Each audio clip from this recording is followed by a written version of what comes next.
ఓం శ్రీ పరమాత్మనే నమః. శ్రీ పురాణ పురుషోత్తమాయ నమః. శ్రీ శివమహాపురాణము 2వ సంహిత రుద్ర సంహిత.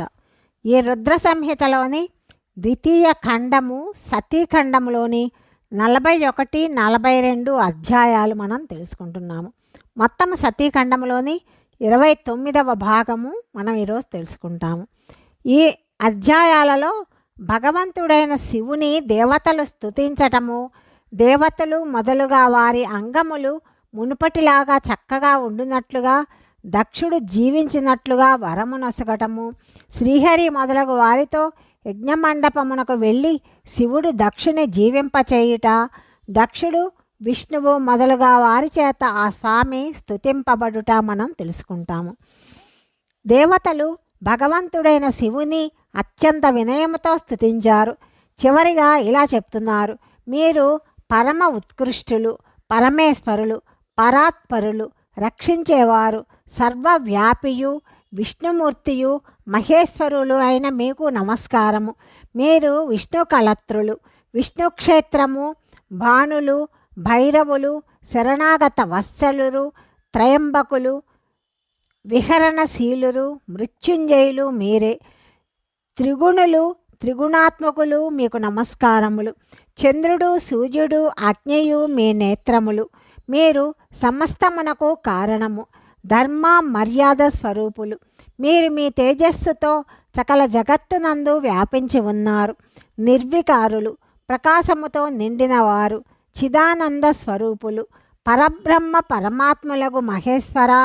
బ్రహ్మ, విష్ణువు, ఇంద్రుడు, చంద్రుడు మొదలుగా కల దేవతలు, మునులు అందరూ మీ నుండియే జన్మించారు. మీరు మీ శరీరమును 8 భాగములుగా విభజించి సమస్త ప్రపంచమును పోషిస్తారు. కాబట్టి అష్టమూర్తి అని చెప్పబడతారు. మీరే సమస్తమునకు ఆది కారణము, కరుణామయులు, ఈశ్వరులు. మీ భయము వలననే వాయువు వీస్తుంది, అగ్ని రగులుకొని మండుతుంది, సూర్యదేవుడు తప్పిస్తాడు, మృత్యువు అన్ని దిశలకు పరిగెడుతుంది. దయాసింధు, మహేశాన, పరమేశ్వర ప్రసన్నులు కండి. మేము నశించి చేతనారహితులమవుతున్నాము. మమ్ములను ఎల్లవేళలా రక్షింపండి. నాథ, కరుణానిధి, శంభో, ఇప్పటి వరకు అనేక ఆపదల నుండి మమ్ము మీరు సదా సురక్షితంగా కాపాడారు. అలాగే నేడు కూడా మమ్మల్ని రక్షింపండి.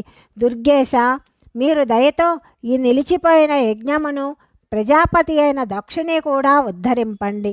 భగునకు తన కన్నులను, యజమానుడకు దక్షునకు జీవధారమును, పూషాదేవునకు దంతములు సమకూర్చినట్లుగా, భృగువునకు పోయిన మీసమును, గడ్డమును వచ్చేటట్లుగా, ఆయుధముల రాళ్ల వర్షము చేత అంగములను కోల్పోయిన దేవతలు మొదలగు వారికి భంగములైన అవయవములు సమకూరినట్లు అనుగ్రహింపండి.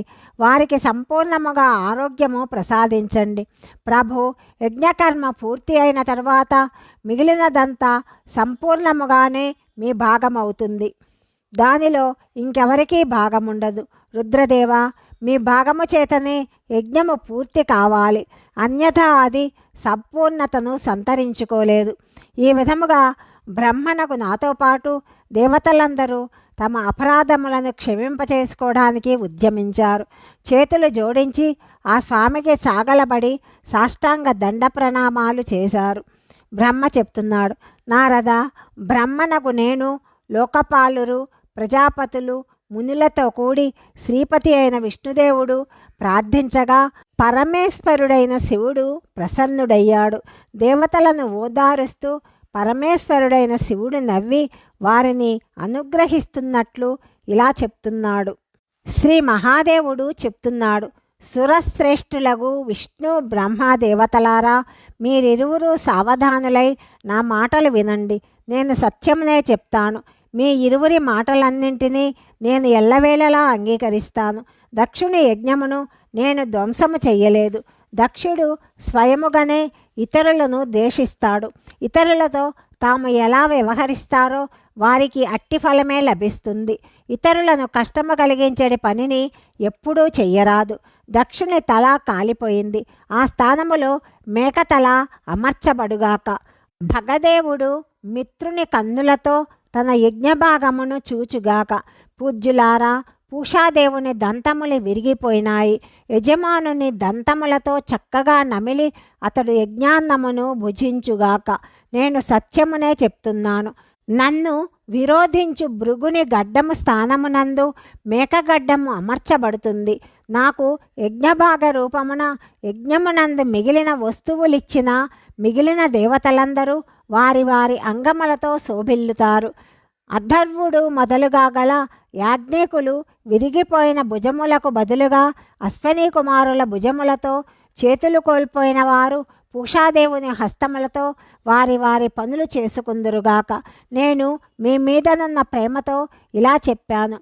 బ్రహ్మ చెప్తున్నాడు, నారద, వేదములను అనుసరించువాడు, దేవతలకు చక్రవర్తి, చరాచరములకు భర్త, దయాళువు, పరమేశ్వరుడైన మహాదేవుడు నిశ్శబ్దమును వహించాడు.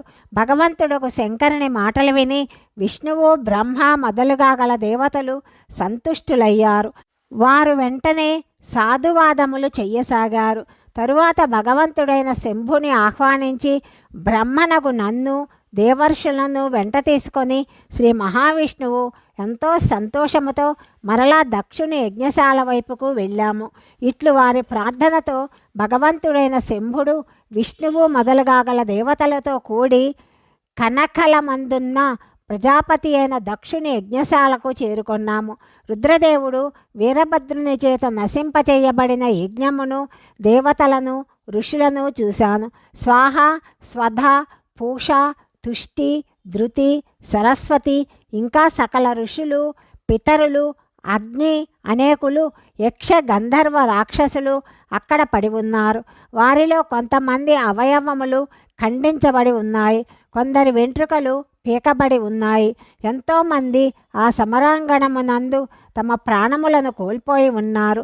ఆ యజ్ఞపు దురవస్థను చూసి శంకర భగవానుడు వీరభద్రుని పిలిచి నవ్వుతూ పలికాడు, మహాబాహు వీరభద్ర, నీవెంత పని చేశావు నాయనా. నీవు కొద్దిసేపట్లోనే దేవతలు, ఋషులు మొదలుగా గల వారికి చాలా గొప్ప దండన విధించావు. ఈ విలక్షణ యజ్ఞమునకు ఏర్పాటు చేసే ద్రోహముతోటే నిండిన కార్యము చేసిన దక్షునకు తగిన ఫలమే లభించింది. నీవతనిని శీఘ్రముగా ఇక్కడికి తీసుకొనిరా. భగవంతుడు శంకరుని ఆదేశానుసారము వీరభద్రుడు ఎంతో ఆతృతతో దక్షుని మొండెమును తెచ్చి ఆయన ఎదుట పెట్టాడు. తలలేని దక్షుని శవమును చూసి లోక కళ్యాణకారియు భగవంతుడైన శంకరుడు తన ఎదుట నిలబడి ఉన్న వీరభద్రునితో నవ్వుతూ ఇలా పలికాడు, దక్షుని తల ఎక్కడ ఉన్నది? అప్పుడు ప్రభావశాలి అయిన వీరభద్రుడు చెప్తున్నాడు, ప్రభు శంకర, నేను అప్పుడే దక్షుని తలను అగ్నికి ఆహుతి చేశాను. వీరభద్రుడి మాటలు విని భగవంతుడైన శంకరుడు దేవతలతో ప్రసన్నపూర్వకముగా సంభాషించాడు. భగవంతుడగు భవుడు ఇంతకు ముందు చెప్పినట్లే నా ద్వారా ఆ యజ్ఞకార్యమును పూర్తి చేయించాడు. శ్రీహరి మొదలగు దేవతలు, భృగువు మొదలుగా వారందరినీ శీఘ్రముగా ఆరోగ్యవంతులను చేశారు.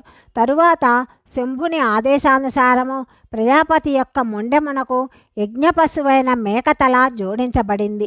ఆ శిరస్సు అమర్చబడగానే శంభుని శుభదృష్టి ప్రజాపతి మీద ప్రసరించింది. వెంటనే అతని శరీరమునందు ప్రాణము చేరింది. అప్పుడు నిద్రించి లేచిన వానిలాగా అతడు లేచి నిలబడ్డాడు. లేవగానే తన ఎదుట ఉన్న కరుణానిధి శంకర భగవానుని చూశాడు. ఆయనను దర్శించిన వెంటనే దక్షుని హృదయమున ప్రేమ ఉప్పొంగింది. ఆ ప్రేమ అతని అంతఃకరణమును నిర్మలముగా, ప్రసన్నముగా చేసింది.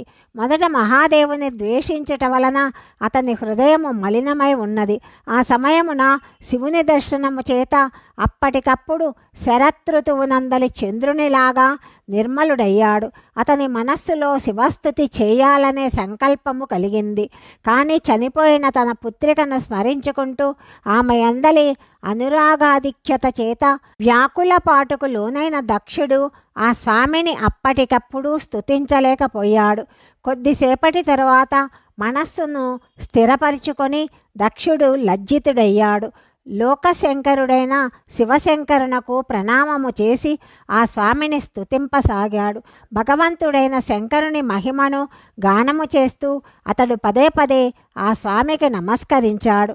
మరలా ఈ విధముగా పలుకుతున్నాడు: పరమేశ్వర, మీరు బ్రహ్మయ్య కూడా అందరికంటే ముందు ఆత్మతత్వజ్ఞానమును పొందటానికి తమ ముఖము నుండి విద్య, తపస్సు, వ్రతములను ధారణ చేయు బ్రాహ్మణులను ఉత్పన్నము చేశారు.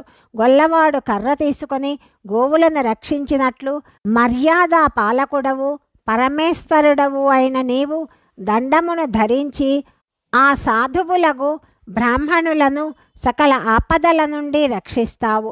నేను దుర్వచన రూప బాణములతో పరమేశ్వరుడవగు నిన్ను గాయపరిచాను. అయినప్పటికీ తమరు నన్ను అనుగ్రహించటానికి ఇక్కడికి వచ్చారు. ఎంతో దీనులకు ఈ దేవతలను కూడా నన్ను చూసినట్టే కృపాదృష్టితో చూడండి. భక్తవత్సల, దీనబంధు, శంభో, మిమ్మల్ని ప్రసన్నులను చేయటానికి నాలో ఏ గుణము లేదు. మీరు షడ్విధ ఐశ్వర్యములతో సంపన్నులైన పరాత్పర పరమాత్మ స్వరూపులు కాబట్టి మీ ఉదారత్వము ఎంతో విలువ కలిగింది. దానితో నా ఎడల సంతుష్టులు కండి. బ్రహ్మ చెప్తున్నాడు: నారద, ఈ విధముగా లోక కళ్యాణకారియు మహాప్రభువు పరమేశ్వరుడైన శంకరుని స్తుతించి వినీత చిత్తముతో ప్రజాపతి దక్షుడు నిశ్శబ్దముగా ఉన్నాడు. తరువాత విష్ణుదేవుడు చేతులు జోడించి భగవంతుడగు వృషభధ్వజునకు ప్రణామము చేశాడు. ఆయన హృదయము ఆనందముతో నిండిపోయింది. బాష్ప గద్గదవాణి ద్వారా ఆ స్వామిని స్తుతింపసాగాడు. తరువాత నేను చెప్పాను: దేవదేవ, మహాదేవ, కరుణాసాగర ప్రభు, నీవు సర్వస్వతంత్రుడవు, పరమాత్మవు, అద్వితీయుడవు, అవినాశివైన పరమేశ్వరుడవు. దేవా, ఈశ్వర, మీరు నా పుత్రుని అనుగ్రహించండి. మీకు జరిగిన అవమానమును మదిలో ఇంచుకైనా తలచకుండా దక్షుని యజ్ఞమును ఉద్ధరించారు. దేవేశ్వర, మీరు ప్రసన్నులు కండి. సకల శాపములను తొలగించండి. మీరు జ్ఞానస్వరూపులు కాబట్టి మీరే నన్ను కర్తవ్యోన్ముఖుడిగా చెయ్యాలి. చేయరాని దాని నుండి ఆపువారు మీరే. మహాముని ఇట్లు పరమాత్ముడైన మహేశ్వరుని స్తుతించి 2 చేతులు జోడించి తల వంచుకొని నేను నిలబడ్డాను. అప్పుడు లోక శ్రేయస్సుని కోరి సచ్చింతన చేయు ఇంద్రాది దేవతలు, లోకపాలురు శంకరదేవుని స్తుతింపసాగారు.